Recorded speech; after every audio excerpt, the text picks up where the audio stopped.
বালতি দিয়ে আনস না কিটা করস তোরা এটা না মাছ নিব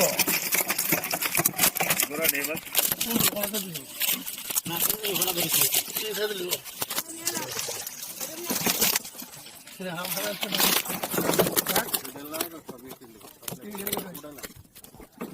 মাছ মাছ